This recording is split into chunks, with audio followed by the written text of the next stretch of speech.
Oh, she's off. Just as I start filming the video, and she goes. Okay, now the dog's gone. Time for me to talk to you. First of all, hi, I'm Maya. Welcome back to my channel. I do kind of makeup videos, but I thought I'd do a more serious one. Well, it's not going to be serious. It's going to just be like a normal chat, like between you and a mate, because I think that's kind of the best way to get across the information I'm going to give you. If you didn't know already, then mental health affects 1 in 4 people. That is a lot of people in the world when you come to think of it, and it could be you. It is me. I am one of those 1 in 4 people. Hello, I'm just a normal person. The severity changes from person to person, and I'm going to talk about kind of my experience and what I've dealt with to try and help you. And basically, this is a video of me, a normal teenager that has a normal life and has a normal education and is probably just like you, is telling you how it's like, what you should know, and how to go about your life with it, and not a doctor that's telling you all the very professional things you need to know. I don't really know where to begin. I haven't got a list or anything to talk about, but I've done a bit of research about this topic, so I am educated on this, and I also kind of very lightly touched upon it in one of my videos that I filmed like a year ago or something. I kind of mentioned panic attacks and what I'd been through it, but looking back now, a lot of the things I said in that video were wrong in terms of what was happening to me and like my experience, because I just wasn't aware of it. So I'm a lot more educated now than I was then. My personal experience, I have dealt with panic attacks since God knows when, since before I can remember. I don't even remember when my first one is, but I know I have memories of when I was very young. Or what I describe to myself now as panic attacks, I remember having them when I was younger. So I've had them basically my entire remembering life. And I did say in my other video where I touched upon this that I'd only had 2 in my life. That is completely wrong. I only said, looking back, that I have had 2 in my life because I was initially unaware of what they were. And that's basically the reason why I'm making this video, because I was not aware that they were panic attacks, and looking back they were. And if I knew, I'd be a lot more educated and a lot more okay about it, because it's not something to be kind of sad about or worried about or frightened about. And if you don't know what it is when it's happening to you, it can be an incredibly frightening situation, which obviously happened to me many times. Because as I said, most of my life I've had them, and I only really learnt what they were when I read one of Zoella's blog posts. I want to say I was about 13-ish. That was when I learned I had panic attacks, and I've been having them pretty much my entire life. So it is useful to know what is happening in your brain when it's happening. So hopefully I can be a kind of symbol of Zoella's blog post and be the person to educate you on what they are. You might be having them. If you are, twinning, honestly. Okay, panic attacks. For me, I'm just going to talk about my own personal experience, but also like the scientific facts.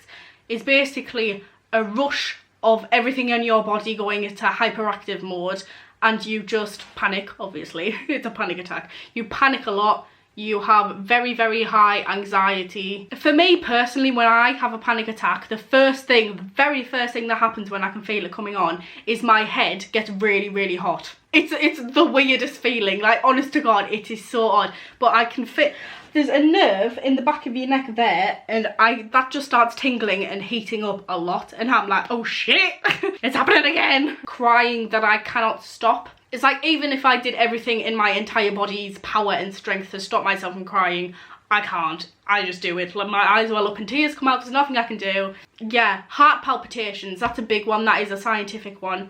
You can basically really prominently feel your heart beating in your chest. Once again, it's very weird. It's such an odd feeling, and obviously when all of these are combined, it's not very nice at all. The official symptoms of panic attacks, just to inform you, are heart palpitations, as I said, sweating, trembling, shortness of breath, a choking sensation, nausea, dizziness, tingling fingers, and a ringing in your ears. Panic attacks can last between 5 and 20 minutes, but some have reported to be up to hours. I'd say mine aren't that long. It depends on the situation I'm in, because different things help different people finish the panic attack, you know what I mean? It's like some people prefer to be in a quiet place and left alone to deal with it themselves. Me, on the other hand, I'm in the opposite part of the spectrum. I get calmer a lot when someone's with me, which I know isn't the case for a lot of people. But yeah, it really helps when there's someone there to actually talk to me about what I'm panicking about and kind of rationalize it, because a lot of what panic attacks is irrational thoughts kind of overwhelming you. Well, for me at least it is. So when someone's there to kind of cuddle me and reassure me, like reassurance is a massive thing, it helps. Please, if you know someone with panic attacks, reassure them. And also another one that I found is listening to certain types of music. I found that George Michael really helps me in calming down and stopping panic attacks, hence why I love him so much and I go on about him a lot, and he means that much to me. That is a little secret reason as to why I love him that much. For causes of panic attacks, I know a lot of them can be out of nowhere, and from my little researching and digging, if that happens quite frequently, then that can be a big symptom of panic disorder, which is classed as a mental disorder. From what I found as well, I don't think panic attacks on their own are classed as a mental disorder. It's not that uncommon to have them, honestly. You're not completely on your own if you have them, but they are often symptoms of other things. So if they do happen quite a lot, I would go and see a doctor. Going to the doctors and getting help doesn't mean you are giving in or you're admitting anything. It just means that you learn one more fact about yourself. Honestly, it's not that bad. So if you need to go, please go. This will be a little sign to go say, come on, you can do it. Anyway, what was I saying? I was saying that causes of panic attacks, they can come out of nowhere. Yes, they can come out of nowhere. But mine personally is the fear of death, and when I was researching it, that was actually one of the prominent things that came up quite a few times, was that a symptom was fear of death. So that made me go a bit like, oh girl, same. And another big one that gets me, especially recently, well, for me, in terms of panic attacks, I kind of get the occasional one, but I normally go through phases where I like have quite a few and then I stop and I'm fine. And then I go through another phase where I have quite a few. I get very paranoid sometimes, especially about relationships. So I'm sorry, Alex, if you're watching, but he's been there for quite a few of them. But yeah, being paranoid and panicking about relationships going down the drain, that is one that really gets me. And sometimes they have been so bad where I am wheezing and crying and even throwing up. It's been that bad. What to do when a panic attack actually happens? When you think about it, it's not really that hard, and for me, I don't find it too difficult to end a panic attack once it's started. I just need to think to myself that the thoughts I am having are irrational. If I'm having a panic attack about my boyfriend leaving me, I'm like, no, he loves me, I know he loves me, so stop. Just think through what you're actually having the panic attack about, and then challenge what it is to calm yourself down and realise, I don't need to be having this panic attack.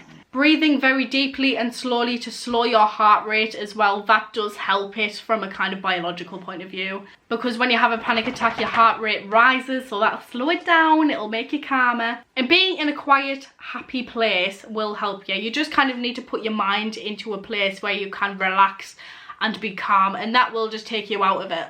Panic attacks don't physically harm you, even though you might feel like they are when it's happening. They do not physically affect you. You won't be in pain or anything like that. One thing that is very useful if you do have panic attacks is knowing your triggers. That's another one I haven't told yet. I mentioned it in the other video, but one of my triggers is classical music. If anyone watches this and plays classical music around me, you a bitch. Classical music, in my mind, is quite sad and emotional, so it makes me think of dying. Hence why it links back to the fear of death, and that makes me have a panic attack. But as soon as I feel my head getting hot, I leave the situation. Please, I'm trying to end the stigma about being all self-contained and paranoid and all that negative stuff about having mental skiddly bobs. You know what I mean? I don't really know how to end this. If there's anything I have left out, please comment it below, and please comment your own personal experiences if you think it will help other people. And yeah, thank you very much for watching. If you want me to do any more videos like this, just give me a shout and I probably will, because I like doing it. So yeah, Love you all. Thank you very much for watching, and I'll see you in my next video. Bye. OMG, it's Maya. She has sorted out a certain attire with makeup moments, lifestyle too. You'll never get bored. OMG, it's Maya.